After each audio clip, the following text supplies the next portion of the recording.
भद्राणि देव सवितुर्दुरितानि परासु यद् भद्रं तन्नयासु। ॐ शं नो मित्रः शं वरुणः शं नो विष्णु शं नो मित्रः शं वरुणः शं नो भवत्वर्यमा। ॐ शं न इन्द्रो बृहस्पतिः शं नो विष्णुरुक्रमः। तेजोऽसि तेजो वैदेही ओजोऽसि ओजो मैधेही यशोमा सद्गमय तमसो मा ज्योतिर्गमय मृत्योर्मामृतं गमय। जीवेमा शरदा शतं शृणुयामा शरदा शतं मदीनातां शरदा शतम्। ओम वेद प्रेमियों, सुधी श्रोताओं, परम सौभाग्य का विषय है कि हम सब ऋग्वेद के प्रथम मंडल के 72वें सूक्त के व्याख्या प्रदेश में प्रवेश करने जा रहे हैं। इस सूक्त में कुल 10 मंत्र हैं।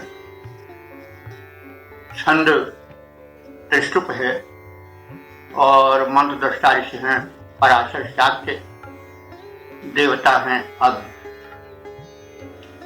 शीर्षक है वैभव के स्वामी अग्निदेव उपासकों को संपन्नता दें। तो अब सर्वप्रथम मंत्र का पाठ हो जाए। ओम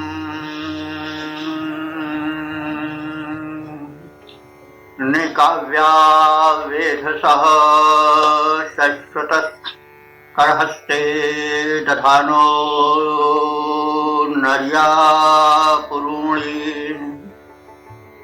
अग्निर्भुवद्रैपतिरैनं सत्रा चक्राणो अमृतानि विश्वा।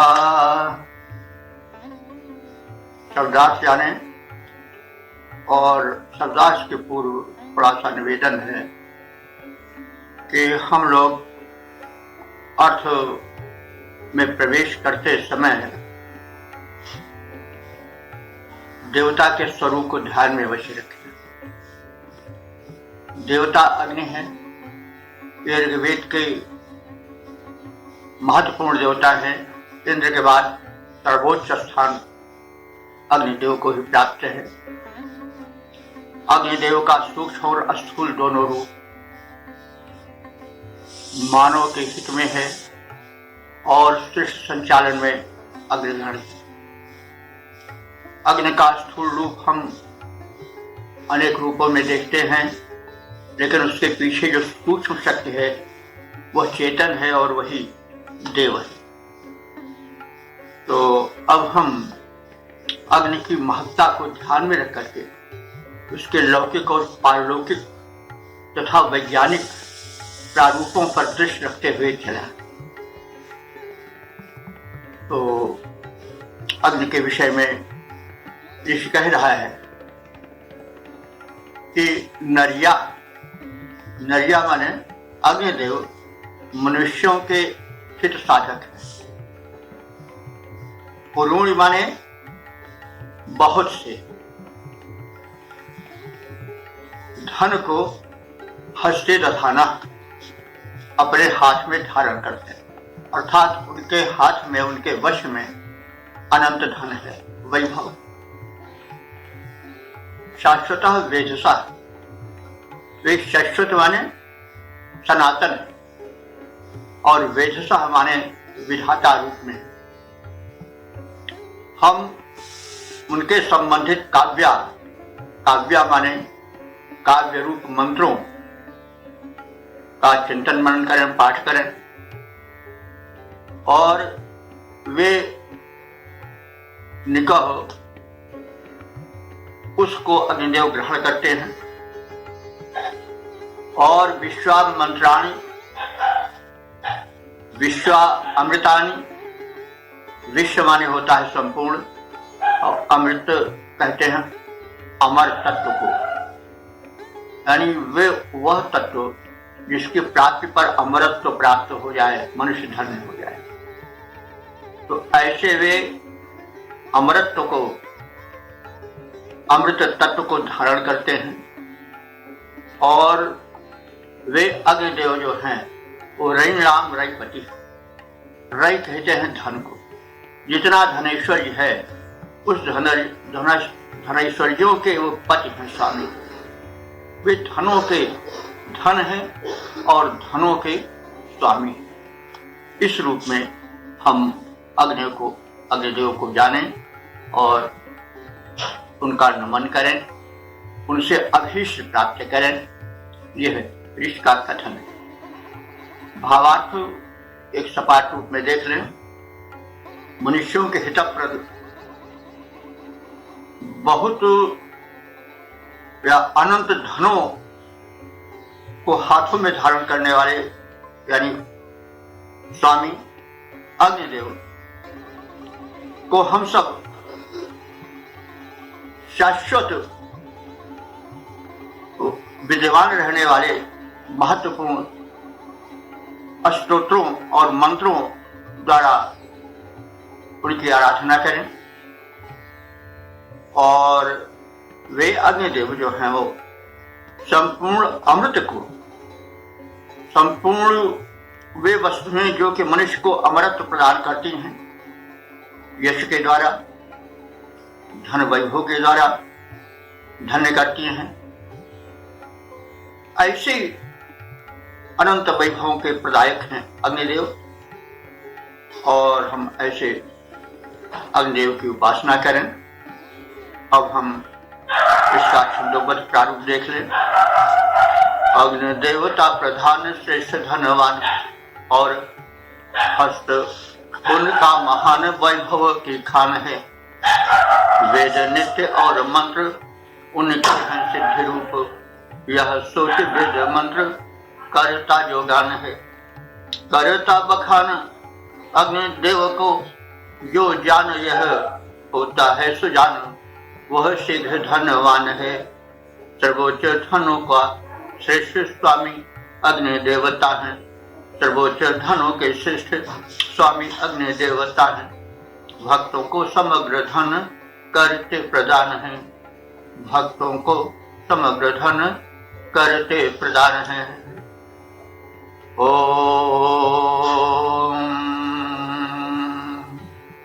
वेद प्रेमियों, सुधी श्रोताओं, संप्रति हम सब ऋग्वेद के प्रथम मंडल के 72वें सूक्त के दूसरे मंत्र की सीमा में प्रवेश करने जा रहे हैं। यह मंत्र जो है वह त्रिशुभ छंद में निबद्ध है। मंत्र दृष्टा ऋषि हैं शाक्य पराशर अथवा पराशर शाक्य। पराशर ऋषि का नाम है। शाक्य उनका गोत्र अथवा शक्ति के पुत्र होने का सूचक है। जो पराशर थे वे शक्ति नाम के ऋषि के पुत्र थे। शक्ति वशिष्ठ के पुत्र हैं बताया जा सकता है। तो इस मंत्र के जो है इसका हम अब आगे शब्दार्थ सहित व्याख्या करेंगे। उसका शीर्षक है अग्निदेव की अंतहीन महिमा। अब हम संबंधित मंत्र का पाठ करेंगे। ओम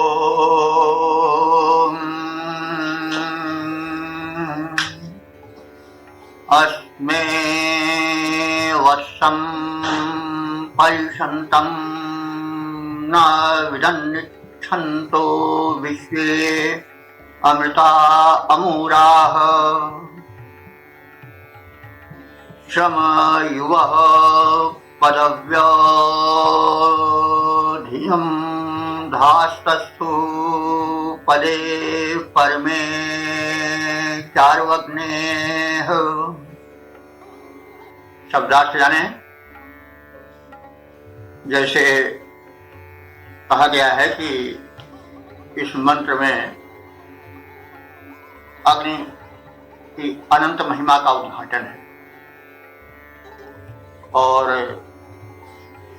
अग्नि की महिमा का ज्ञान ज्यों-ज्यों होता गया मनुष्य को, त्यों-त्यों वो प्रगति पथ पर बढ़ता गया।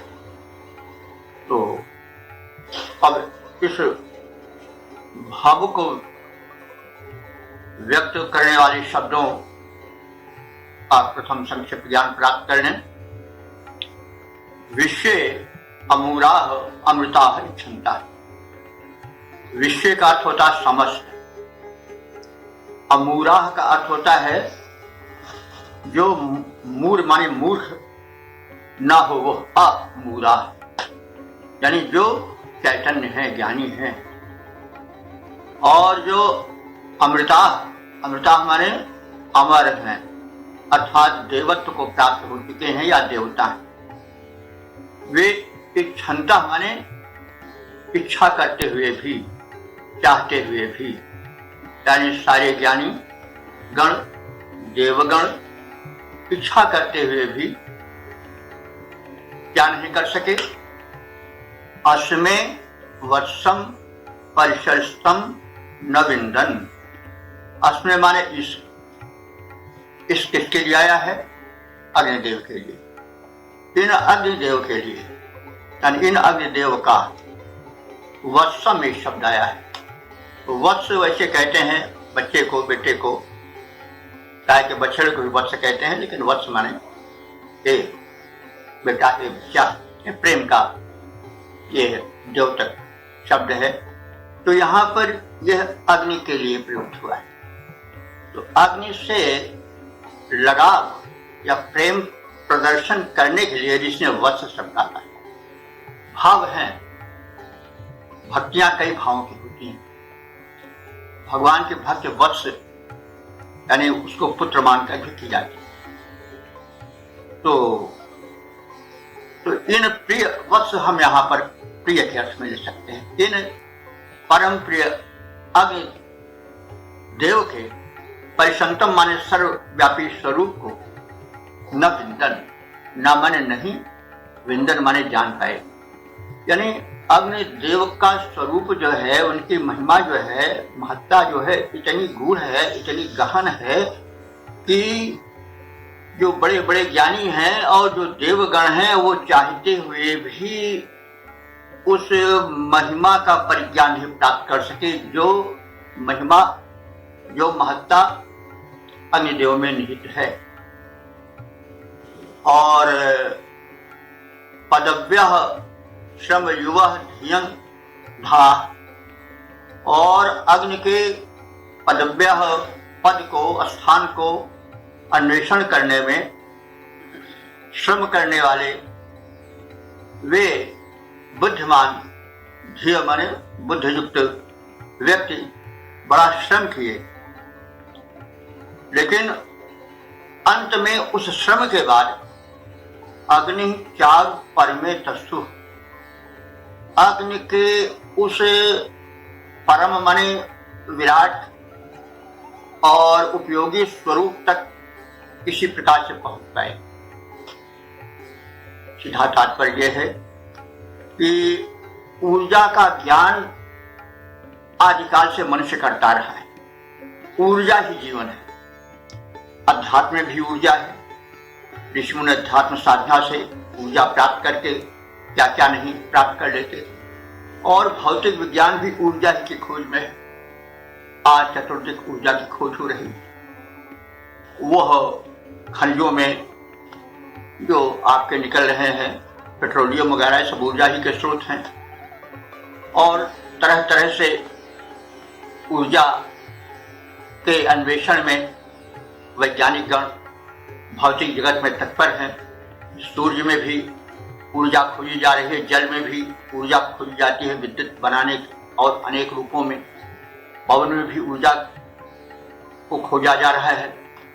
तो वैज्ञानिक गण या ज्ञानी गण तरह तरह से ऊर्जा रूप अग्नि का शोधन कर रहे हैं, खोज रहे हैं कि कहाँ कहाँ ऊर्जा है। और ऊर्जा गुण किसका है? अग्निदेव का है।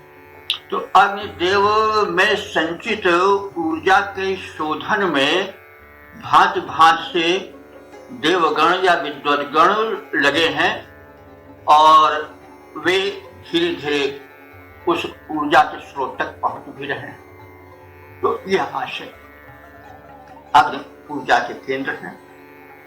वैज्ञानिक और अध्यात्म ज्ञान से संबंधित साधक सभी अग्निगत ऊर्जा के शोधन में, अन्वेषण में तत्पर हैं।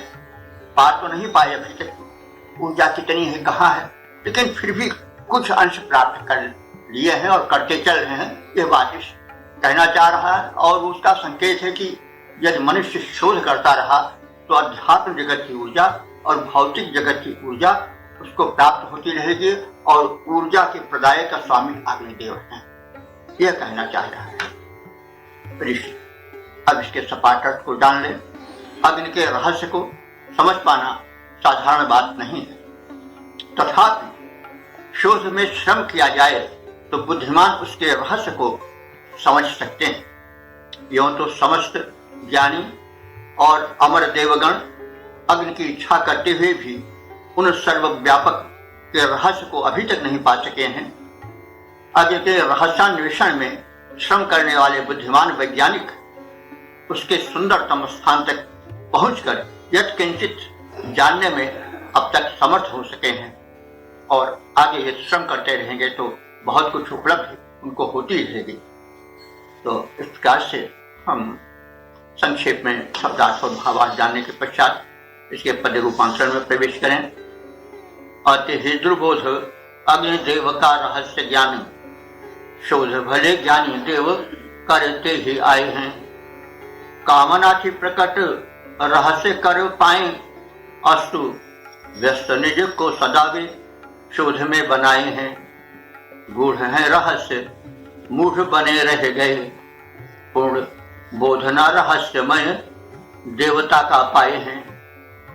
किंतु जो न हारे और श्रम ना विसारे, ऐसे साधक सुधी सफल शोध में सुहाए हैं। ओम। वेद प्रेमियों, सुधी श्रोताओं, संप्रति हम सब ऋग्वेद के प्रथम मंडल के 72वें सूक्त के तीसरे मंत्र की व्याख्या में प्रवेश करने जा रहे हैं। यह मंत्र त्रिष्टुप नामक छंद में निबद्ध है।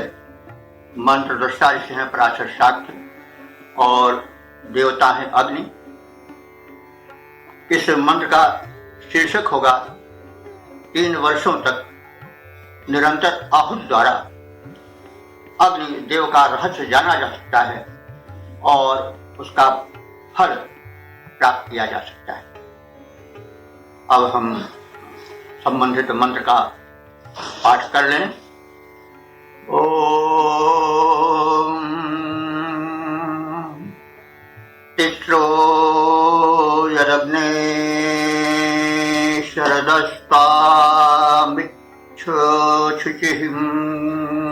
दिघृतेन शुचयः सपर्यान् नामानि चिद्दधिरे यज्ञान् सूदयन्त तन्वः सुजाताः।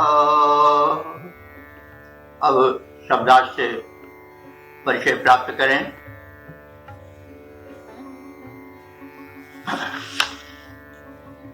अग्नि, हे अग्निदेव, शुचिम त्वाम, शुचि माने पवित्र अथवा तेजस्वी, तुझे पवित्र और तेजस्वी को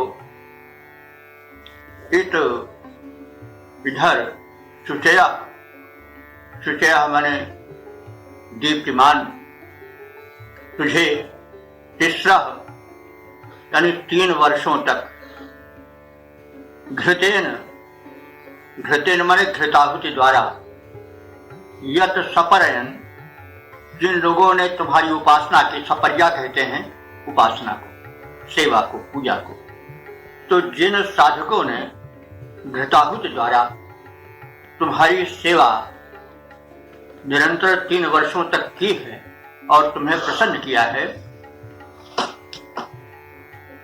यज्ञान नामानि, यज्ञ कहते हैं प्रशंसनीय या पूजनीय, नामानि चित दधिरे, और तुझ प्रशंसित को धारण किया ध्यान में और उपासना में, तुम्हें अपने वश में किया, तो ते सुजाता, वे उत्तम कुलोत्पन्न साधक तन्वः सूदयन्त, अपने शरीरों को उन्होंने पवित्र बनाया, स्वस्थ किया।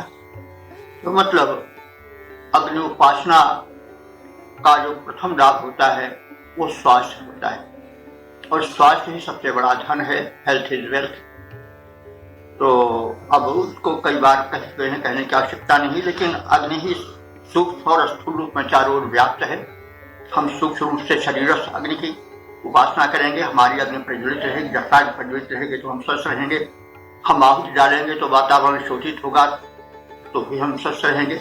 आदि आदि बातें समझने की हैं, कई बार कहीं भी जा चुकी हैं, संकेत हम कर देते हैं और आप लोग आगे विस्तार करेंगे। तो अब इसको हम एक सपाट अर्थ में देख लें। हे अग्निदेव,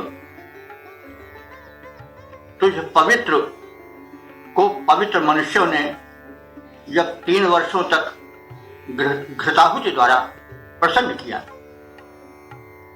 तब उन्होंने यानी उन साधकों ने प्रशंसनीय यश और वैभव को धारण किया। उत्तम कुलोत्पन्न उन साधकों ने तुम्हें अपने शरीर को यानी तुम्हारे द्वारा अपने शरीर को पवित्र बनाया। तात्पर्य हुआ कि अग्नि में घृताज की जब आहुति डाली जाती है तो जो धूम उठता है उसमें सूक्ष्म शक्ति उन पदार्थों की व्याप्त रहती है, उससे वायु मंडल शोधित होता है और उससे शरीर शुद्ध होता है, स्वस्थ होता है और मनुष्य स्वास्थ्य धन को प्राप्त करता है। और इस प्रकार से अनेक धन वैभव जो कि धन्य कर देते हैं व्यक्ति को, उनकी उपलब्धि होती है। तो अग्नि उपासना का लाभ इसमें बताया गया है, हम उस पर ध्यान करें और अग्नि की हम जैसे बताई गई है विधि वैसे सेवन करें। कम से कम घृताहुति, घृत और गुड़ को मिला करके जरूर अग्नि में डालें। पहले अज्ञात हुआ करती थी, अब उसका क्रम छूट गया है तो स्वास्थ्य भी बहुत गिरता जा रहा है। ये आप सब इसको समझेंगे, कहना थोड़ा समझना अधिक, यही ऋषि का संदेश है, यही हम भी उसी को प्रस्तुत करते हैं। तो अब इसका हम छंदोबद्ध रूप देख लें। पावक पवित्र तुम पावन बनाने वाले, पावक माने जो पवित्र कर दे वो पावक है। तो पावक पवित्र तुम पावन बनाने वाले, वायुमंडल को स्वस्थ शोधित बनाते हो। 3 वर्षों तक घृताहुति दाता लोगों को तो कृपा पात्र बना स्वास्थ्य संपत्ति लुटाते हो। स्वस्थ बने यश के प्रशंसित सुपात्र बने, उन पर तुम कृपा बारी बरसाते हो। इस भांति तुमको प्रसन्न कर लेने वाले धन्य बन जाते, उन्हें देवता बनाते हो। ओम श्री साधकों, वेद प्रेमियों, श्रोताओं, संप्रति हम सब ऋग्वेद के प्रथम मंडल के 72वें सूक्त के चौथे मंत्र की व्याख्या में प्रवेश करने जा रहे हैं। यह मंत्र जो है वो त्रिष्टुप नामक छंद में निबद्ध है।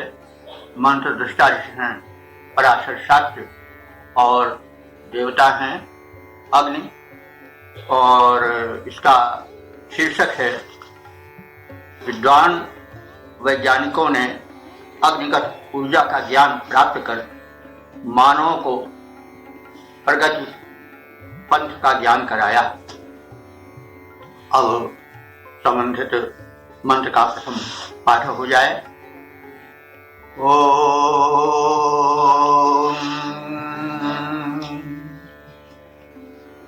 आरोदसी बृहती वे विदानाः प्रारुद्र्या जभृरे यज्ञासः विदन्मतो नेमधिता चिकित्वानग्निं पदे परमे तस्तीवांसम्।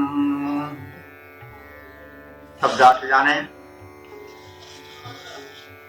आरोदसी, रोदसी कहते हैं पृथ्वी और आकाश दोनों के मिले रूप को। रोदसी में अवनी और अंबर दोनों का समाहार। आ माने समानता, यानी जो कि धरती में भी व्याप्त है और गगन में भी व्याप्त है, अग्नि का विशेषण है। ऐसे अग्निदेव को यज्ञासा, यज्ञासा माने यज्ञ द्वारा पूज्य बने हुए याजकों ने आने विदाना, आवे विदाना माने उनको भली भांति जाना, शोध करके कि अग्निदेव जो हैं वह पूज्य हैं और वे धरा और गगन, अवनी और अंबर दोनों में विद्यमान है।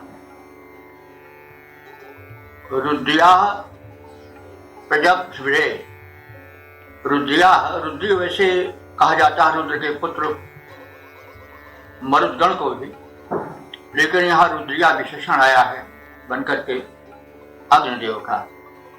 जो रुद्र की भांति भयंकर बन जाए तो अग्निदेव भी बड़े शांत भी हैं, दीपक आदि रूप में बड़े सौम्य हैं, लेकिन बड़े उग्र भी हैं। तो इसलिए उनके शांत और उग्र रूप दोनों को दिखाने के लिए और उग्र रूप को विशेष रूप से प्रद्योतित करने के लिए रुद्र ये शब्द का प्रयोग हुआ है।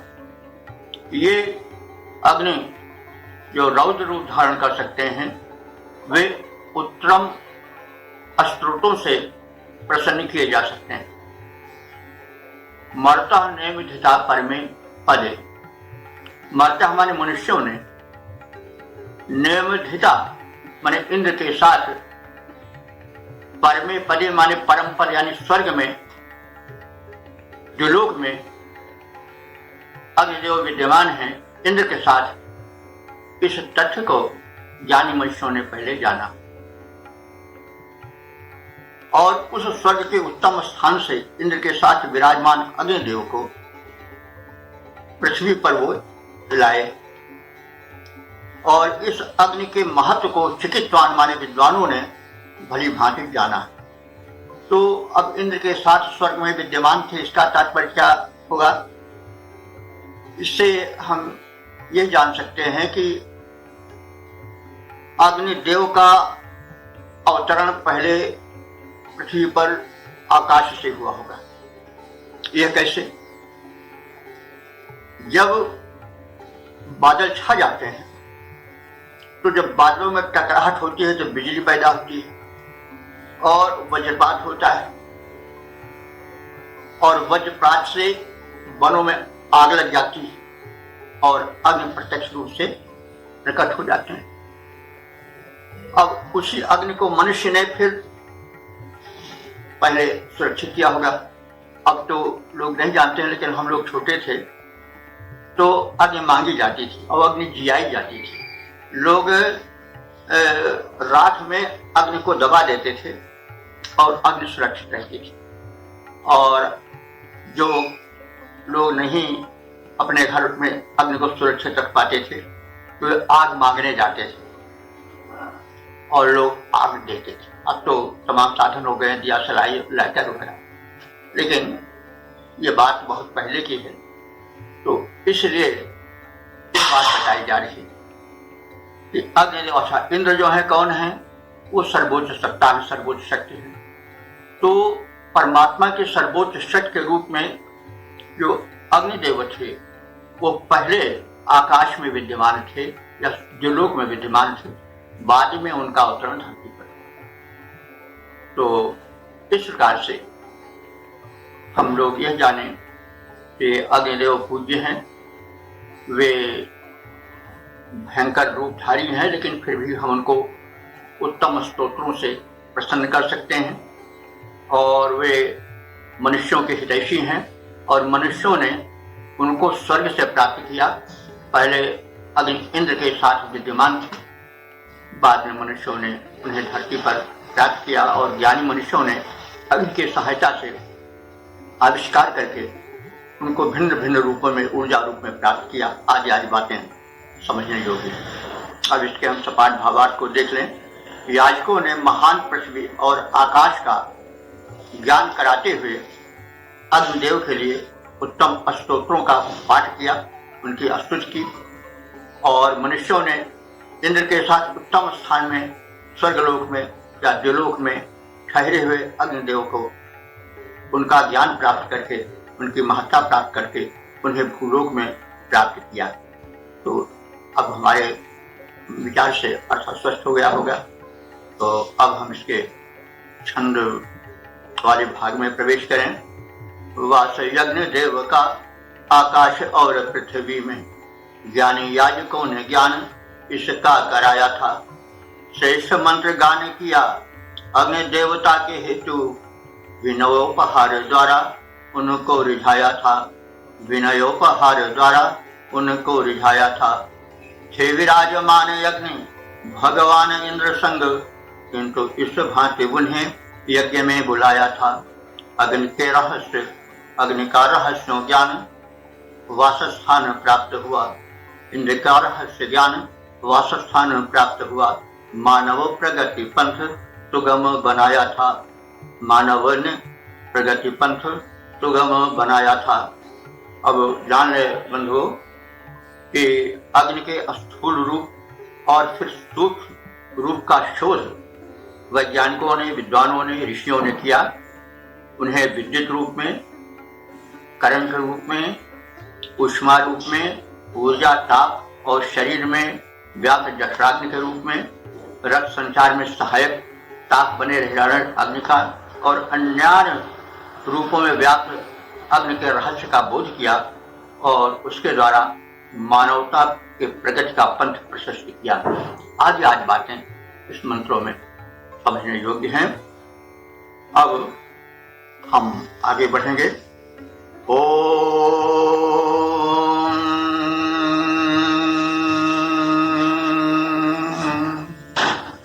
वेद प्रेमियों, सुधी श्रोताओं, संप्रति हम सब ऋग्वेद के प्रथम मंडल के 72वें सूक्त के 5वें मंत्र की व्याख्या में प्रवेश करने जा रहे हैं। यह मंत्र त्रिशुक नामक छंद में निबद्ध है। मंत्र दृष्टा ऋषि हैं पराशर शास्त्र और देवता हैं अग्नि। शीर्षक है अग्नि की महिमा से परिचित भक्त पत्नी सहित अग्नि की उपासना कर स्वयं को धन्य बनाते हैं। अब हम मंत्र पाठ करेंगे। ओम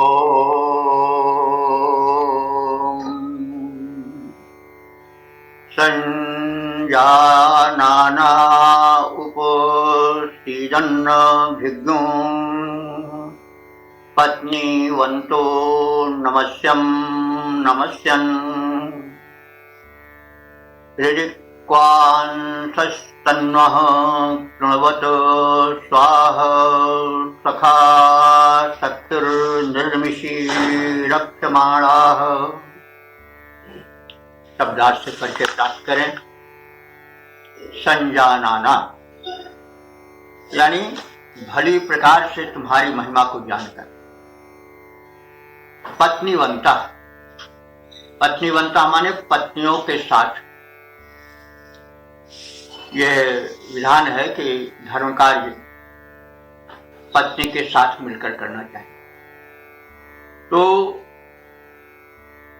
यज्ञकर्ताओं ने, यजमानों ने पत्नीवंता अपने पत्नियों के साथ बैठ करके नमस्यम, तुझ नमस्य को, नमस्य माने नमन करने योग्य महान अग्निदेव को, अभिज्ञों उपसीदन घुटने कर के बल बैठते हुए घुटने के बल बैठने का मतलब हुआ व्यक्ति जब प्रार्थना में विनम्र होता है तो घुटने के बल बैठ करके नमन करता है। तो तुम्हारी महत्ता से प्रभावित होकर के हे अग्निदेव, तुम्हारे उपासकों यजमानों ने पत्नी समेत श्रद्धान्वित होकर के घुटनों के बल बैठ करके तुम्हें नमस्सन माने नमस्कार करते हुए और स्वतन्वा पांसा अपने शरीरों को पवित्र बनाया और पवित्र बनाते हुए रक्षमाणा सखा चक्षु, तुमसे रक्षित होकर, रक्षमाणा माने रक्षित होते हुए, और सखा चक्षु मित्रों के मित्र तुझको सख्य भाव से, मैत्री भाव से तुम्हें देखा और तुम्हारी उपासना में स्वयं को संलग्न किया। तो सपाट अर्थ भी जान ले, हे अग्निदेव, तुम्हारे उपासक तुम्हारी महिमा से विधिवत परिचित हो गए और तुम्हारी महिमा से परिचित होकर के, प्रभावित होकर के, श्रद्धान्वित होकर के वे यजमान अपनी पत्नियों के सहित घुटनों के बल बैठ करके तुम्हें नमन करने लगे, तुम्हारी उपासना में संलग्न हो गए। तुम्हारे समक्ष वे नम्र हुए। तुम्हारे भक्त उपासक यजमान अपने शरीरों को पवित्र किए और पवित्र मन तन और तन से युक्त होकर के तुम्हारे समक्ष बैठे। उन्होंने तुमसे रक्षा प्राप्त की और तुम्हें अपने मित्र, अपने सहायक, अपने परम प्रेमी के रूप में देखा और तुमसे मैत्री भाव की भक्ति की योजना की। तो मैत्री भाव की भक्ति को यहाँ पर ऋषि ने विशेष स्थान से दिया है कि मैत्री भाव में आराध्य से आराधक खुल करके मिल पाता है। दास्य भाव में बहुत सिमट कर, बहुत संकुचित होकर के रहना पड़ता है। तो इसलिए भाव, तरह तरह के भाव की भक्तियां होती हैं। एक संत कबीर ने तो यह कहा है कि मैं तो कुतवा राम का मोतिया मेरा नाव, गले राम की जेवड़ी जित खींचे तित दाव। मैं तो राम का कुत्ता हूं, मैं तो कुतवा राम को मोतिया मेरा नाव, गले राम की जेवड़ी जित खींचे तित जाओ। रस्सी तो उनके हाथ में, जिधर ले जाना चाहते हैं ले जाते हैं। समर्पण है, ये भी भक्ति का भाव है। भक्ति के अनेक भाव है और शत्रु भाव भी है, आप सब जानते हैं, काफी जा चुका है। तो भगवान से जोड़ना चाहिए किसी भी प्रकार से। तो इस मंत्र में ऋषि ने मैत्री भाव को विशेष महत्ता दी है कि हे अग्निदेव, हम आपसे मैत्री भाव से जुड़ें। अब संबंधित मंत्र के संक्षिप्त शब्दार्थ और भावार्थ के जानने के पश्चात हम इसके छंदोबद्ध रूप का भी अवलोकन कर लें। अग्नि भगवान तेरी महिमा महान, जब जान तेरे भक्त इसे भली भांति पाए थे। निज निज सह धर्मणी के साथ हाथ जोड़, घुटनों के बल बैठ विनती सुनाए थे। तुम हो नमन योग्य किए थे नमन सभी, तन मन अपना पवित्र वे बनाए थे। क्षण भर मैत्री भाव से विलोक हो अशोक, पाए तेरा रक्षण विलक्षण सुहाए थे। पाए तेरा रक्षण विलक्षण सुहाए थे। ओम